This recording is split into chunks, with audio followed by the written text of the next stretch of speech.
நீங்கள் இளைஞரணி தலைவராக இருந்து செயல்பட்ட ஒரு கட்சி இப்போ பிளவுபட்டு ஒரு பெரிய சூழலில் பிளவுபட்டு நிற்குது.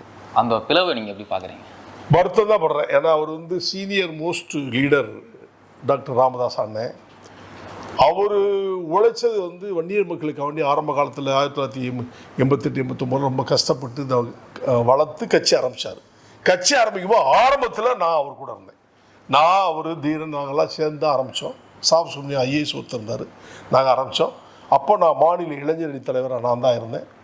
சந்தர்ப்ப சொல்லணுமோ அவர்கள் செய்த தவறுகள் நிறைய டாக்டர் பண்ணதுனால நாங்களாம் வெளியில் வரக்கூடிய நிலை ஏற்பட்டுச்சு.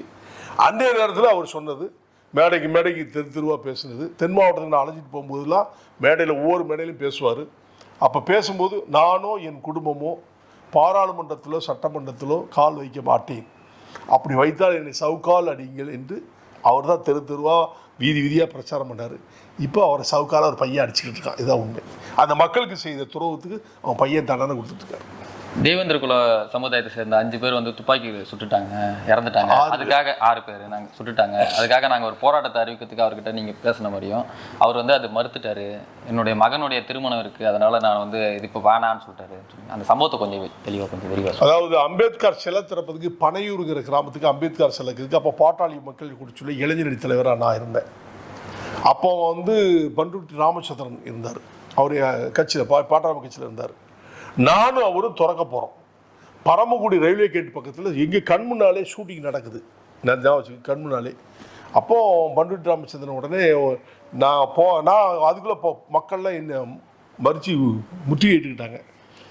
நீங்கள் சிலையை திறந்து தான் போகணும்னு சொல்லி நைட்டு 11:30 மணி ஷூட்டிங் நடக்கும்போது பயங்கரமான கூட்டம் பரமக்குடி 5 முக்கில் மறித்து உடனே நான் கொடியை தான் நான் சிலை திறக்காமல் போக மாட்டேன்னு சொல்லிட்டு 1:30 மணிக்கு போய் பனையூரில் போய் சிலையை திறந்தோம். நானும் பண்ணிட்டு ஆகிறோம். அப்போது 5 பேர் ஷூட்டிங் பண்ணி இறந்து போனாங்க. இறந்த உடனே நாங்கள் டாக்டருக்கு ஃபோன் பண்ணேன். 3 பேர் இறந்தது. ஃபோன் பண்ணி அப்போது லேண்ட்லைன் தானே, இந்த மாதிரி ஷூட்டிங் ஆகி போச்சு, ஒரு போராட்டத்தை அறிவிக்கணும் தலைவர் அப்படின்னு சொல்லி நான் பேசினேன். அண்ணன் தான் சொன்னேன், அண்ணன் பேசணும் அப்படின்னு. என்னுடைய திருமணம் என் பையனுக்கு வச்சுருக்கேன், அது கொஞ்சம் பொறுமையாக இருந்துச்சு. அதில் தான் நான் கோவப்பட்டு வெளியில் போனேன். இதுதான் ஒன்று.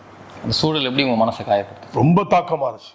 அப்போது தென் மாவட்டத்தில் இருக்கிற தேவேந்திர குல வேளாளர் சமுதாயத்தை சார்ந்த யாவும் சத்தாலும் கேட்க மாட்டார். வன்னியர் மக்கள் ஏதாவது ஒன்று பிரச்சனை நாங்கள் தென் மாவட்டத்தில் போராட்டம் பண்ணணும். விடுதலை புலிகளுடைய போராட்டம் ஒன்று அதுக்கு முன்னால் பண்ணோம். தீவெட்டி போராட்டம் ஒவ்வொரு போஸ்ட் ஆஃபீஸு எல்லா இடத்துலையும் போய் தீவெட்டி, அதில் 2000 பேர் நாங்கள் கைதானோம் அதுக்கு முன்னால். அப்போது நான் என்னுடைய சமுதாயத்துக்கான சாகும்போது என்னால் பார்த்துட்டேன். அதுக்காக வளர்ந்தவன்.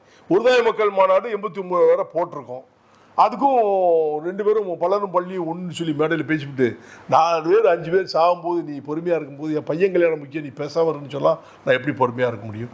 அதனால தான் நான் வெளியில் வந்த நோக்கம் அது ஒன்று தான்.